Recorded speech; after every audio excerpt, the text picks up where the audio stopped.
Un jour, un père spirituel voyait un fils spirituel se plaindre à lui de ce que il fallait toujours lutter contre ses défauts, etc., etc.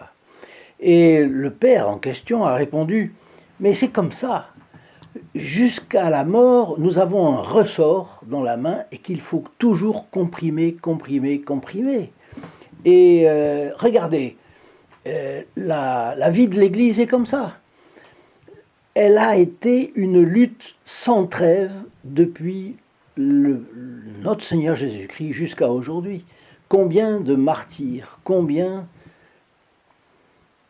de persécutions contre l'Église pendant que, à l'autre bout de la planète, on connaît la tranquillité, de l'ordre, la paix. Autrefois, c'était comme ça. Aujourd'hui, il y a la tranquillité parfois, mais il n'y a pas la paix, puisque la paix, vous le savez, c'est la tranquillité de l'ordre. Bien. Eh bien, la vie de l'Église, 2000 ans de l'Église ont été, on peut dire, 2000 ans de calvaire et de gloire de l'Église catholique. Des victoires d'un côté, des défaites de l'autre. Et il faut savoir que sur le plan spirituel, pour nous, c'est la même chose. Pour le Padre Pio, on l'a vu, eh bien, c'est la même chose. Et pour nous, pour notre vie, c'est la même chose. Si nous avons affaire à des calomnies, si nous avons affaire à des oppositions, des contrariétés, comment s'en plaindre? Notre Seigneur Jésus-Christ l'a eu avant nous. Eh bien aujourd'hui, chers amis fidèles du Padre Pio, nous allons voir qu'à la prière du Padre Pio, un franc-maçon notoire s'est converti. Un événement d'un retentissement considérable en Italie. Et l'homme était célèbre, c'était un journaliste, il écrivait dans des journaux anticléricaux. Eh bien, cet homme, malheureusement, bien qu'ayant raconté dans un livre sa conversion, n'a pas réussi à convaincre le Saint-Office, qui laissera le Saint Padre Pio dans un ostracisme épouvantable. Donc, je vous propose aujourd'hui de suivre ce nouvel épisode de la véritable saga des persécutions contre le Padre Pio. Un franc-maçon devient de loup sauvage à agneau fidèle.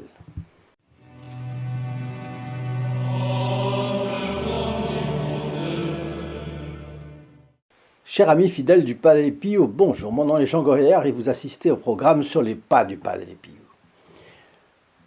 Notre homme s'appelle Alberto del Fante, déjà très connu à l'époque, et son livre s'intitule Padre Pio de Pietrelcina, héros du Seigneur. Athée, franc-maçon même, il écrivait dans le journal Italia Laica et avait plusieurs fois attaqué le Padre Pio, le qualifiant de mystificateur, de charlatan, d'homme trompeur, qui était rusé, qui trompait et enthousiasmait aisément les incrédules. Il fulminait, et ça a été des articles et des articles. Un événement se produit dans sa vie. Il est spécialement attaché à son fils, Eugenio. Et ce fils tombe malade. C'est une tuberculose osseuse qui est diagnostiquée. Et l'évolution fait que les médecins le considèrent comme condamné.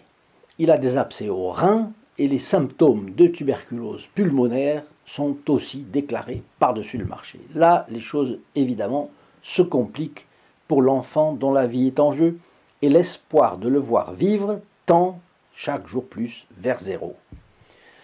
La mère, souvent c'est par la mère qu'arrive la religion catholique dans une famille, vous le savez bien. C'est très souvent comme ça. La mère de l'enfant décide de tenter le voyage de la dernière chance où, vous le devinez bien, à San Giovanni Rotondo, malgré la farouche opposition d'Alberto. Une personne proche l'accompagne et on emmène aussi l'enfant. De retour, il raconte que le capucin leur a recommandé de rester calme. Tout se passerait bien. Ah, Alberto del Fante est agacé et il est évidemment sceptique. Il continue dans son scepticisme. Mais dans le courant de la conversation, il déclare Bon, que si l'enfant est guéri, il ira remercier le Padre Pio, évidemment. Voilà que aussitôt l'enfant guérit, et de la façon la plus inattendue. Alors Alberto se résout à aller voir le Padre Pio. Pardon.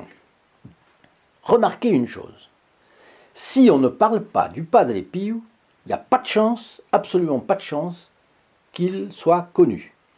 Donc, nous avons chacun, peut-être vous aussi, nous avons ici dans la chaîne, le devoir de parler du Padre Pio. S'il est un bienfaiteur de l'humanité, nous avons le devoir d'en parler pour que l'humanité le reconnaisse. Et à travers l'humanité, à travers le Padre Pio, l'humanité, par morceaux, reviendra au bon Dieu. Nous avons le devoir de lutter, l'Église lutte depuis le début, et nous sommes partie prenante de ce combat. Nous devons travailler. Alors voilà que je vous engage à partager, à vous abonner. Si vous n'êtes pas déjà abonné, il faut cliquer 2 fois sur la clochette. Une fois, la clochette apparaît quand vous appuyez sur abonner. Après, 2e fois, apparaît l'option toutes et vous cliquez sur l'option toutes. Et puis, je vous signale avec le numéro suivant 08 05 36 08 47, prix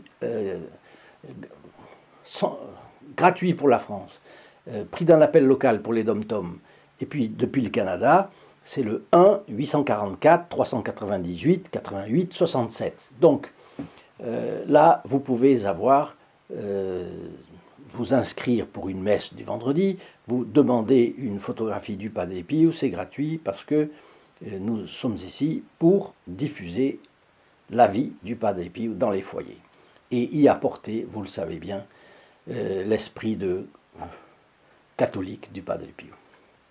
Alors, je reprends. Voilà notre Alberto Del Fante qui arrive à San Giovanni Rotondo. Il raconte, c'est lui qui raconte, que pour voir le Padre Pio, il fallait aller au confessionnal. Bon, mais c'est un franc-maçon, athée, etc. Il se confesse 100 fois comme si c'était un prêtre quelconque et encore en voulant se moquer de lui. Mais il y a une chose qui l'a impressionné. Celui-là connaissait ses péchés. Alors d'emblée, le Padre Pio lui dit qu'il appartient à une société qui admet l'existence de Dieu, parce qu'il y a des francs-maçonneries qui admettent l'existence de Dieu, le grand architecte, vous imaginez, mais le Padre Pio lui dit, mais vous avez la haine de ces ministres dans cette société. Alors là, déjà, il voit que le Padre Pio, c'est pas tout à fait la même chose. Et il pense que par la façon de parler, le Padre Pio a deviné. C'est pas ça, il n'a pas deviné du tout, il a eu le discernement des esprits. Ensuite, le Padre Pio, lui, parle de philosophie, réfutant les arguments captieux de Spinoza, de Darwin et d'autres penseurs modernes, et répondant, le Padre Pio, avec saint Augustin. Et Alberto Del Fante est coincé. À un moment donné, il se risque. « Père, mon plus grand intérêt a toujours été d'orienter mes actions vers le bien. Si malheureusement la bête a pris parfois le dessus sur l'homme, ma conscience me l'a reproché. Je n'ai jamais eu la foi, mais cela ne m'a pas empêché d'être un homme d'honneur. » D'honneur, l'a coupé le Padre Pio. Un homme d'honneur. Rappelez-vous, telle circonstance. Et là, dit Del Fante, il m'a énuméré des choses que personne ne pouvait savoir et qui lui faisaient honte. Donc il n'était pas un homme d'honneur. À ce moment-là, il prend la mesure de qui est le Padre Pio, homme de Dieu. Et il se convertit d'un bloc, à tel point qu'il sera baptisé quelque temps après par le cardinal Silgi. Je ne sais pas comment on prononce, S-I-L-J. Bon. D'Europe centrale, certainement. En signe de reconnaissance, il écrit un livre très élogieux en faveur du Padre Pio. Parce que les attaques contre le Padre Pio allaient bon train dans la presse à ce moment-là. Alors, vous voyez que il faut parler du Padre Pio, c'est la seule condition que la Providence nous demande pour attirer des personnes au Padre Pio. Si on n'en parle pas, il n'y a pas de chance qu'il soit connu. Et puis, d'un autre côté, il faut faire des efforts. Vous avez des clics à votre disposition. Si chacun de vous clique, nous sommes à très peu d'avoir 100 000 abonnés. Imaginez 100 000 abonnés qui font un petit peu d'apostolat, qui envoient à 2 personnes, pas la mer à boire, 2 personnes. Eh bien, vous voyez, le Padre Pio va entamer des processus de conversion, exactement comme il a fait avec Delfante. Alors, cette conversion n'a pas convaincu le Saint-Office. Cet événement a été éclatant, si éclatant qu'on en a parlé partout, et cela a ému l'opinion publique italienne entière. Le Saint-Office ne s'en est pas contenté. Il intervient immédiatement et dans un document du 22 mai 1931, il jette l'interdit sur l'ouvrage de Delfante racontant sa conversion. Pourtant, c'était magnifique pour l'Église catholique, un franc-maçon qui se convertit. Mais voyons, non. Le Saint-Office décrète qu'il ne peut être ni imprimé, ni lu, ni conservé, ni vendu, ni traduit dans d'autres langues. Il précise également que toutes les déclarations et instructions antérieures concernant le Padre Pio restent en vigueur. Comme traitement de notre saint Capucin, c'est tout simplement inouï. Mais le pire était à venir. Le lendemain, le préfet du Saint-Office, le cardinal Donato Sbarretti, envoie au général de l'ordre des Capucins un décret où il est décidé ceci, que le Padre Pio de Pietrelcina soit privé de toutes les facultés du ministère sacerdotal, à l'exception seulement de la faculté de célébrer la Sainte Messe, qu'il ne pourra faire qu'à l'intérieur des murs du couvent, en privé, dans la chapelle intérieure et non dans l'église publique. Voyez-vous, c'est une espèce de condamnation à une mort civile. Le Padre Pio est privé des droits que l'on reconnaît à n'importe quel religieux. Le Padre Pio est en fait emprisonné au couvent, c'est une prison domiciliaire.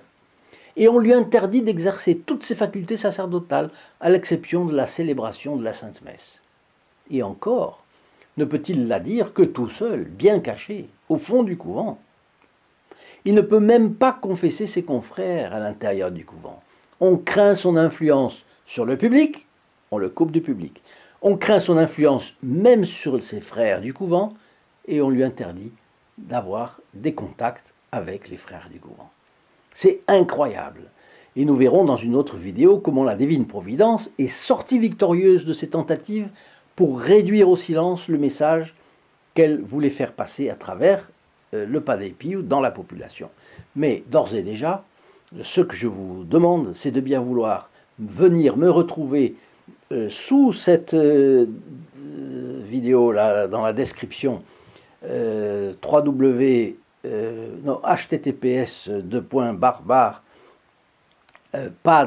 st-padre-pio.fr.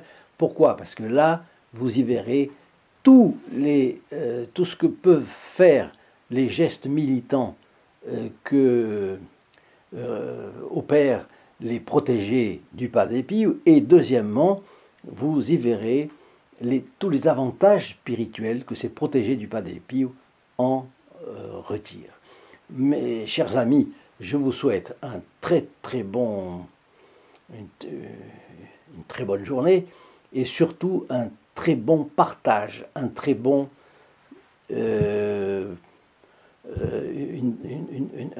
belle action d'essayer de faire partager autour de vous votre dévotion pour le Saint Padre Pio. Au revoir. In nome del Padre, del Figliolo e dello Spirito Santo, e così sia. Sia lodato Gesù e Maria,